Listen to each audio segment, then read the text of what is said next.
Swastiastu. Assalamualaikum warahmatullahi wabarakatuh. Salam sejahtera buat kita semua. Perkenalkan, saya Nika Denita Noviani Pandey, dosen Institut Bisnis dan Teknologi Indonesia, Prodi Teknik Informatika. Pada kesempatan ini, izinkan saya untuk menyampaikan pernyataan diri dosen dalam unjuk kerja Tridharma Perguruan Tinggi di bidang pengajaran. Mata kuliah yang saya ajar yaitu Bahasa Indonesia, yang dimana pada pengajaran kali ini mencakup prinsip DIA, yaitu Delivery, Interaction, and Assessment. Berikut adalah outline pemaparan materi saya hari ini, yaitu yang pertama, deskripsi mata kuliah, yang kedua, capaian pembelajaran mata kuliah, yang ketiga, sistem pembelajaran, yang keempat, materi pembelajaran, yang kelima, metode pembelajaran, yang keenam, sistem penilaian, dan yang terakhir rekaman video. Saya mulai dari identitas mata kuliah, yaitu yang dimana Bahasa Indonesia ini merupakan mata kuliah institusi dengan kode AIST 004, dan dimana mata kuliah ini yaitu bisa diambil oleh mahasiswa pada semester ganjil. Status dari mata kuliah ini yaitu wajib, dan dimana bobotnya memiliki 2 SKS. Dan pengampunya yaitu saya sendiri, Nika Denita Noviani Pandey. Mengenai deskripsi mata kuliah Bahasa Indonesia ini merupakan salah satu mata kuliah yang diberikan kepada mahasiswa sebagai instrumen pengembangan kepribadian mahasiswa menuju terbentuknya masyarakat terpelajar yang mahir berkomunikasi dalam bahasa Indonesia baik secara tulis maupun lisan.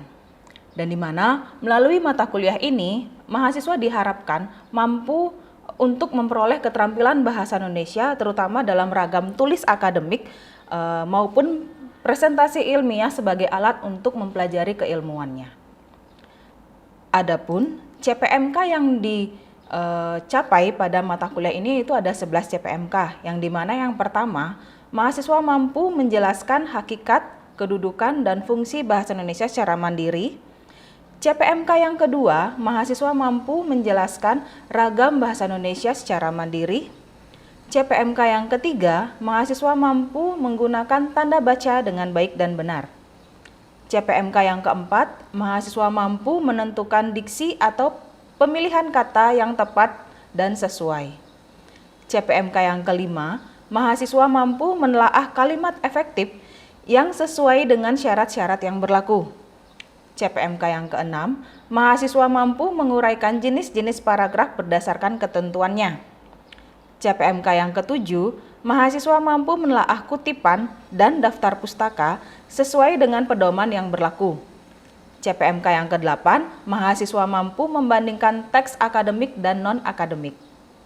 CPMK yang kesembilan, mahasiswa mampu membandingkan proposal penelitian dengan proposal kegiatan.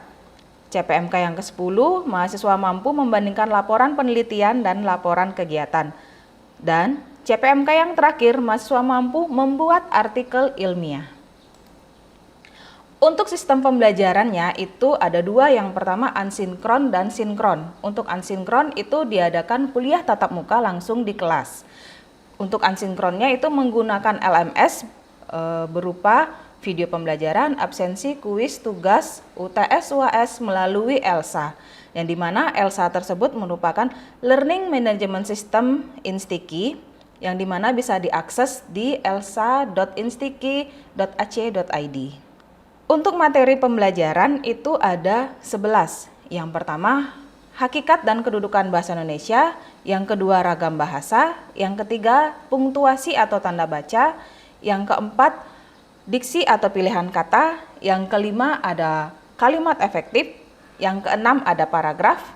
Yang ketujuh, materi kutipan dan daftar pustaka. Yang kedelapan, materi teks akademik dan non-akademik. Yang kesembilan, materi proposal penelitian dan proposal kegiatan. Materi ke-10, laporan penelitian dan laporan kegiatan.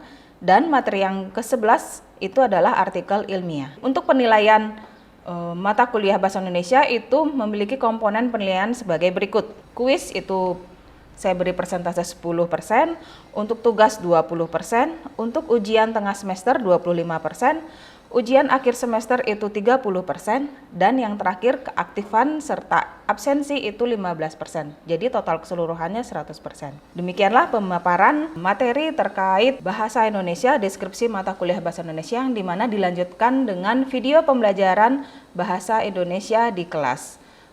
Terima kasih dan selamat menyaksikan. Oke, selamat pagi teman-teman. Pagi. Ya. Kita ketemu lagi ya di pertemuan kita hari ini, mata kuliah bahasa Indonesia. Itu pertemuan hari ini pertemuan ke-6 ya. Yang dimana minggu lalu itu kita membahas terkait apa? Kalimat. Ya, oke, kalimat. Nah, bentuk panjang dari kalimat itu kita akan bahas di pertemuan kita hari ini, yaitu terkait apa ya? Ada yang tahu? Paragraf. Oke, yang dimana capaian pembelajaran dari paragraf ini ya, saya berharap mahasiswa mampu menguraikan jenis-jenis paragraf berdasarkan ketentuannya ya. Oke, sebelum saya masuk ke materi, ada yang tahu apa itu paragraf? Ini flashback ya, flashback pelajaran kalian ketika SMA ya, SMP, SMA, nah kuliah dapat lagi paragraf ya. Materi-materi semua yang ada di mata kuliah bahasa Indonesia itu materi yang sudah kalian dapat ketika jenjang SMP, SMA, bahkan SD ya, dapat ya. Oke, siapa yang ingat terkait? Ya, silakan Dewa. Oke, menurut saya paragraf itu adalah sebuah kalimat yang dimana pada setiap paragraf ini memiliki hubungan antara paragraf satu dengan paragraf lainnya. Untuk satu paragraf itu biasanya terdiri dari antara sampai 3 bahkan sampai 6 kalimat. Itu aja sih, Bu. Oke, menurut Dewa, paragraf merupakan suatu gagasan atau ide yang terdiri dari 3 sampai 4 kalimat ya, yang tergabung menjadi satu kesatuan. Ya, oke, itu menurut Dewa. Teman-teman yang lain ada yang berpendapat nggak? Sebelah sini sudah. Sebelah sini coba. Ada nggak? Ayo. Siapa? Paragraf. Masa nggak ada yang ingat? Ayo. Ya, adik, namanya siapa? Ocha. Ocha. Ya, gimana menurut Ocha? Jadi definisi paragraf itu menurut saya adalah serangkaian beberapa kalimat yang berkaitan satu sama lain. Paragraf adalah kumpulan dari beberapa kalimat. Itu ya, hampir sama ya sama Dewa ya pendapatnya ya. Oke, coba kita simpulkan ya. Nah, ini yang di atas itu menurut Wikipedia ya. Paragraf merupakan bagian dari karangan yang tertulis ya, atau bagian dari tuturan yang lisan. Oke. Kemudian kalau menurut pendapat saya itu paragraf merupakan kumpulan dari beberapa kalimat ya yang saling berkaitan satu sama lainnya. Oke, berarti ada benarnya ya pendapat dari Dewa dan pendapat dari Ocha, yang dimana paragraf itu merupakan satu kesatuan ya, yang memiliki makna ya, yang bagian dari karangan kalau dia tertulis. Ya, kalian kan sudah sering sekali membuat karangan ya, bahkan karangan bebas, menulis WA yang panjang lebar itu yang kayak koran itu ya, itu kan merupakan dari bagian paragraf. Kalau yang diucapkan itu merupakan tuturan. Ya, seperti saya ini mungkin saja saya menggunakan teks ya ketika saya menyampaikan sesuatu ke kalian seperti itu. Nih, itu merupakan paragraf. Nah, kalau unsur paragraf, nah kita langsung masuk ke unsur-unsur paragraf ya. Unsur paragraf itu ada 2. Yang pertama gagasan utama dan gagasan penjelas. Siapa yang paham? Siapa yang ingat? Kira-kira? Nih. Ini sebenarnya pelajaran mengingat ya. Pelajaran mengingat ini ya. Aduh, apa ya? Yuk bangkit dari kubur ya. Bangkit dari kubur ya. Oke, saya lanjut aja ya. Pernah dengar nggak kata-kata ini? Ya, jadi gagasan utama itu merupakan kalimat utama ya. Gagasan penjelas itu adalah kalimat penjelas. Jadi paragraf itu sendiri dari 6 kalimat sampai 7 kalimat itu ada yang namanya kalimat utama dan kalimat penjelas. Ya, tergantung letak kalimat utamanya. Biasanya kalimat utama itu terletak di awal paragraf biasanya, dan sifatnya itu generalisasi atau umum, bener nggak? Sisanya baru itu penjelas. Kalimat kedua, kalimat ketiga sampai ke kalimat ketujuh, ya itu merupakan kalimat penjelasnya. Ya, Next, syarat paragraf itu harus satu kesatuan.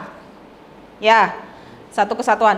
Nggak bisa paragraf 1 misalnya nih ya, misalnya contoh ya, paragraf 1 itu bahas tentang pengertian apa ya, contohnya ya, pengertian handphone ya atau HP, telepon seluler. Kemudian paragraf 2 kalian membuat pengertian dari flash disk, kan tidak nyambung, tidak satu dia, tidak satu kesatuan. Ya, itu. Sama halnya juga dengan koherensi, harus koheren dia. Harus berkesinambungan antara paragraf 1 dengan paragraf yang kedua. Dan kecukupan pengembangan paragraf yaitu kecukupan pengembangan paragraf, cukup nggak kalimat yang membangun dari masing-masing paragraf itu. Jadi seperti itu. Ya, syarat-syarat paragraf ini wajib kalian terapkan ketika kalian menulis ilmiah maupun non ilmiah. Bahkan kalian mau ngetik WA ke teman-teman menyampaikan informasi kan harus runtut kan, istilahnya harus satu kesatuan, harus koheren. Kalau nggak gitu jadi berantakan, miskomunikasi, ya kan? Jadi nggak, pesannya tidak tersampaikan, ya. Jadi kurang lebih seperti itu. Oke, ini yang berikutnya itu jenis-jenis paragraf, ya. Jenis-jenis paragraf yang pertama itu berdasarkan sifat dan tujuannya. Perhatikan teman-teman, bisa di note atau bisa dicatat ya. Ini jenis-jenis paragraf berdasarkan sifat dan tujuannya itu ada 3, ya. Paragraf pembuka, paragraf penghubung, dan paragraf penutup. Paragraf pembuka itu biasanya dia membuka suatu pembahasan terkait tema yang akan dibahas dalam bentuk tulisan. Ya, misalnya nih ya, misalnya paling sederhana contoh itu naskah pidato.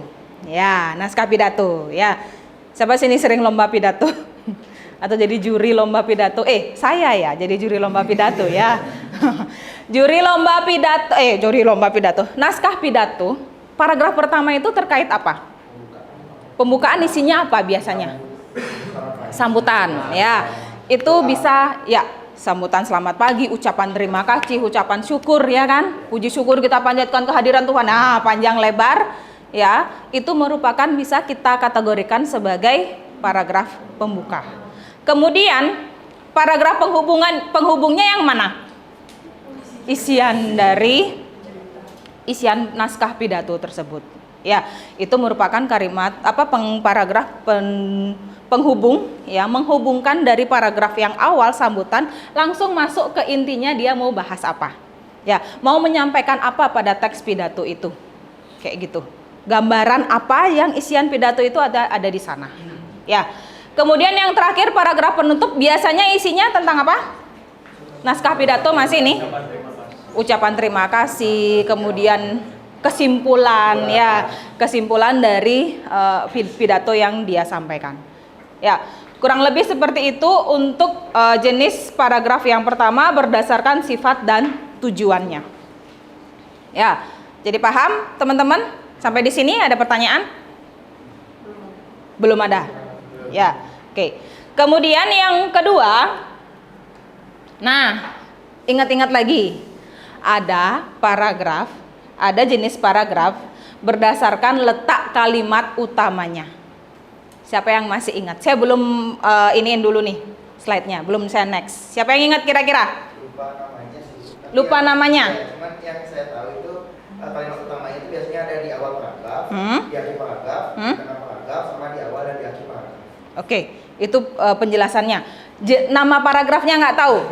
Lupa. Ada yang ingat mungkin? Satu aja. Ya, siapa namanya? Willy. Gimana Willy? Ada yang pertama ada paragraf deduktif, induktif, campuran, interaktif. Oke. Secara jelasnya itu akan saya bahas satu persatu ya ini ya. Nah, berdasarkan letak kalimat utama itu benar ya apa yang disampaikan sama Willy, itu ada 4 jenis paragraf. Mungkin kalian ingat, mungkin ya. Tapi harus diingat ini loh ya. Ini wajib diingat ya. Ada 4, yaitu yang pertama paragraf deduktif, kemudian paragraf induktif, paragraf campuran, dan paragraf interaktif. Ya, yang dimana deduktif itu di mana? kalimat utamanya? Di awal, benar. Ya, di awal paragraf. Contoh seperti yang tadi itu. Ya, itu jenis paragraf deduktif. Kemudian kalau induktif itu ada di akhir. Nah, jadi simulasinya gini, kalau paragraf induktif itu dia menjelaskan terlebih dahulu, kemudian baru disimpulkan. Nah, jadi gitu. Generalisasinya di akhir paragraf. Jadi induktif seperti itu. Campuran di awal dan di akhir. Generalisasi dulu, kalimat penjelas, uraian, kemudian disimpulkan kembali. Seperti itu. Ya. Kemudian interaktif itu di tengah. Siapa pernah ketemu ini? Paragraf interaktif? Jarang ya? Tidak pernah ya? Bahkan tidak pernah atau tidak pernah memperhatikan. Ya, mungkin ini paragraf interaktif ini ada di tengah-tengah paragraf yang agak tersembunyi dan agak perlu tricky ya. Kita mau mencari kalimat utamanya. Ya. Nah, jenis paragraf ini berdasarkan letak kalimat utamanya. Oke, diingat, berdasarkan letak kalimat utama itu ada yang namanya deduktif, induktif, campuran, interaktif. Itu ada 4 ya, tadi ada 3, sekarang ada 4. Nah, berikutnya berdasarkan sifat isinya. Ada yang ingat nggak? Namanya siapa?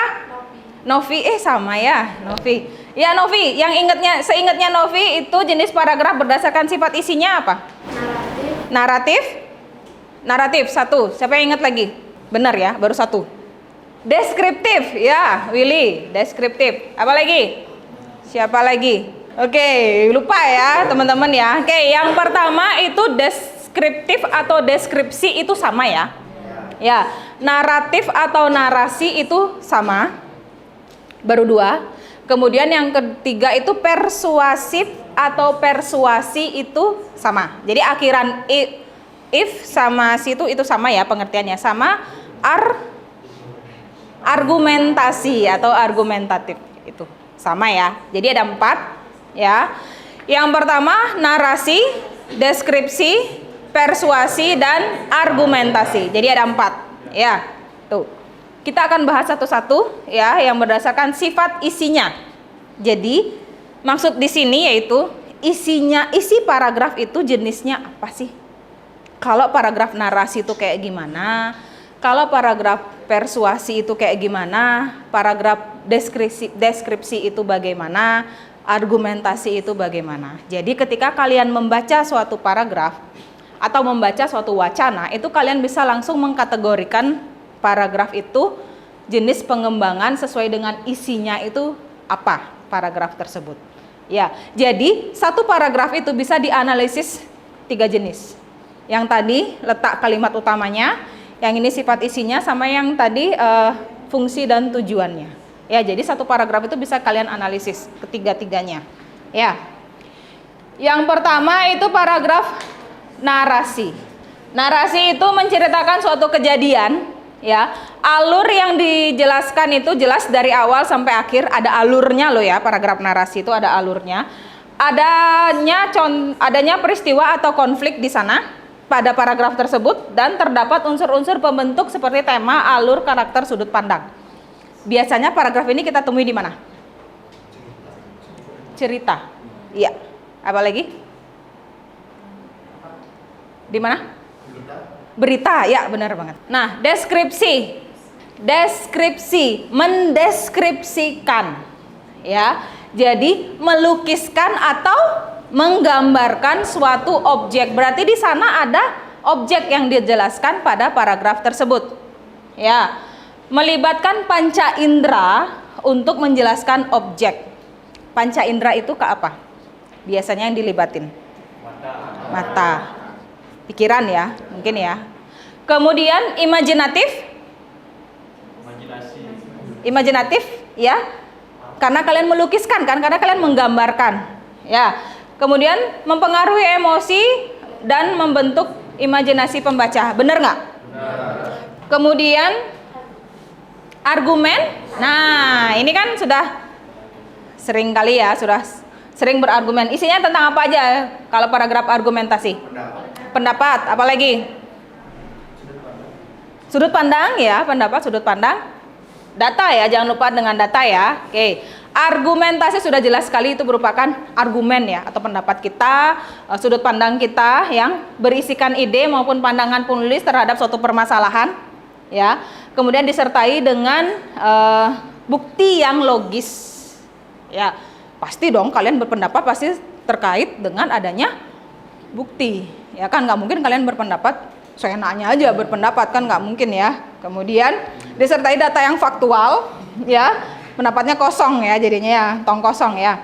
Kemudian berisi analisis data yang masuk akal, bersifat persuasif, berisi analogi permasalahan untuk memperkuat argumentasi ya. Itu siapa di sini senang berpendapat atau berargumen? Anak-anak ini biasanya ya.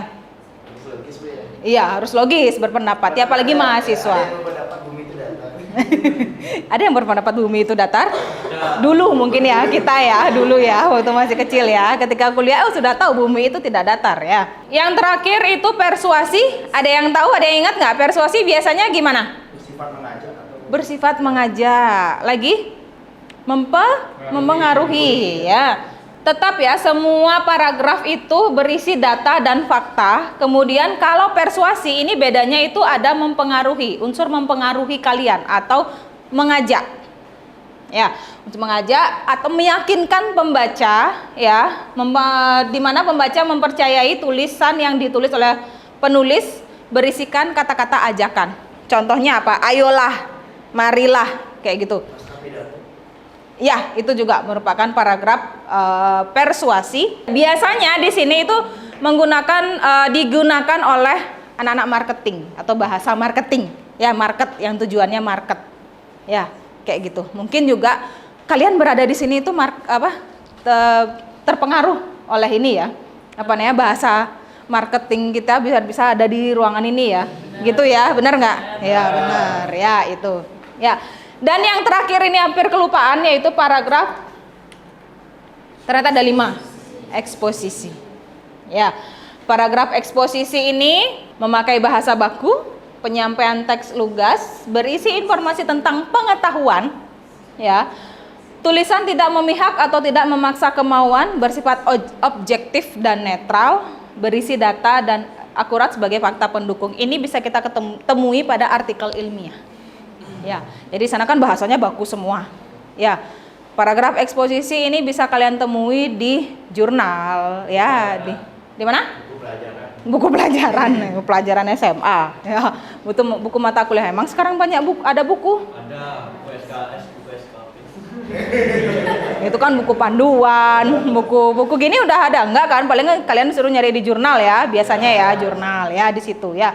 Di situ bahasa-bahasa yang digunakan atau paragraf-paragraf yang digunakan itu sudah memakai bahasa baku, adanya fakta, objektif dan netral. Ya, jadi gitu. Oke. Bisa kita simpulkan pada hari ini ya, pembelajaran kita itu terkait paragraf, di mana materi paragraf ya, pengertian paragraf, syarat paragraf, kemudian paragraf berdasarkan letak kalimat utamanya, yaitu ada apa aja? Deduktif, induktif, campuran, ineratif. Kemudian berdasarkan sifat isinya, narasi, deskripsi, argumentasi, persuasi, eksposisi. Oke, kalian good semua. Ya, ini ada sesi diskusi, bukan diskusi sih, lebih ke kuis sedikit ya. Ini siapa yang bisa angkat tangan, itu akan saya kasih free tugas untuk pertemuan hari ini. Ya, jadi siapa yang bisa, itu bisa langsung free tugas. Siapkan mungkin kalian mau catat doa dulu atau gimana. Yang bisa langsung angkat tangan. Aturannya, ini ada satu paragraf. Ya, ini soalnya. Ini ada satu paragraf. Kalian baca paragraf ini dengan seksama. Kemudian kalian tentukan ya berdasarkan letak kalimat utamanya dan berdasarkan isinya ini termasuk paragraf apa. Ya, sesuai sama pengertian saya yang tadi. Oke. 5 menit untuk baca paragraf ini, yang bisa langsung angkat tangan. Langsung kalau benar jawabannya, sekali jawab langsung benar, itu baru saya kasih free tugas. Ya, kalau masih salah, ya kesempatan teman yang lain yang bisa jawab. Ya, gitu. Sudah siap? Ya. Oke, 1, 2, 3, silakan dibaca dan ditentukan jawabannya apa. Ini sudah dibaca, silakan siapa yang bisa jawab? Ya, silakan Liani. Kalau menurut saya untuk kata utamanya itu ada di kalimat pertama dan kalimat terakhir. Dan contoh dari paragraf itu merupakan paragraf ajakan atau persuasif. Oke, selamat Liani ya, tepuk tangan untuk Liani. Dia dapat free tugas 1. Lumayan untuk hari ini ya. Mau lagi nggak? Tidak. Ya, udah Om Santi-Santi ya. Terima kasih ya teman-teman untuk materi hari ini. Dari materi paragraf itu sudah tersampaikan semuanya. Ya, dapat disimpulkan di sini bahwa paragraf itu merupakan gabungan dari 6 sampai 7 kalimat yang membentuk satu kesatuan yang koherensi, ya, yang dimana peletakan kalimat utama pada paragraf itu terdapat 4. Ya, yang pertama itu ada kalimat paragraf deduktif, induktif, campuran, dan interaktif. Kemudian berdasarkan isinya itu ada narasi, deskripsi, argumentasi, persuasi, dan eksposisi. Ya, tugas itu kalian bisa akses di Elsa. Ya, saya sudah siapkan tugasnya di sana. Jadi kalian bisa dikerjakan mulai dari hari ini sampai besok. Ya, besok di jam yang sama. Easy ya. Jangan lupa materi ini sudah saya selipkan juga di Elsa, jadi kalian bisa akses pada pertemuan ke-6. Ya, di sana. Oke, terima kasih. Selamat siang, sampai ketemu minggu depan. Ya. Demikianlah penyampaian video pernyataan diri dosen dalam unjuk kerja Tridharma Perguruan Tinggi di bidang pengajaran mata kuliah Bahasa Indonesia. Dengan ini saya mengucapkan terima kasih dan saya akhiri dengan Om Santi Santi Santi Om. Wassalamualaikum warahmatullahi wabarakatuh. Salam sejahtera untuk kita semua. Salam menjadi dan memberi.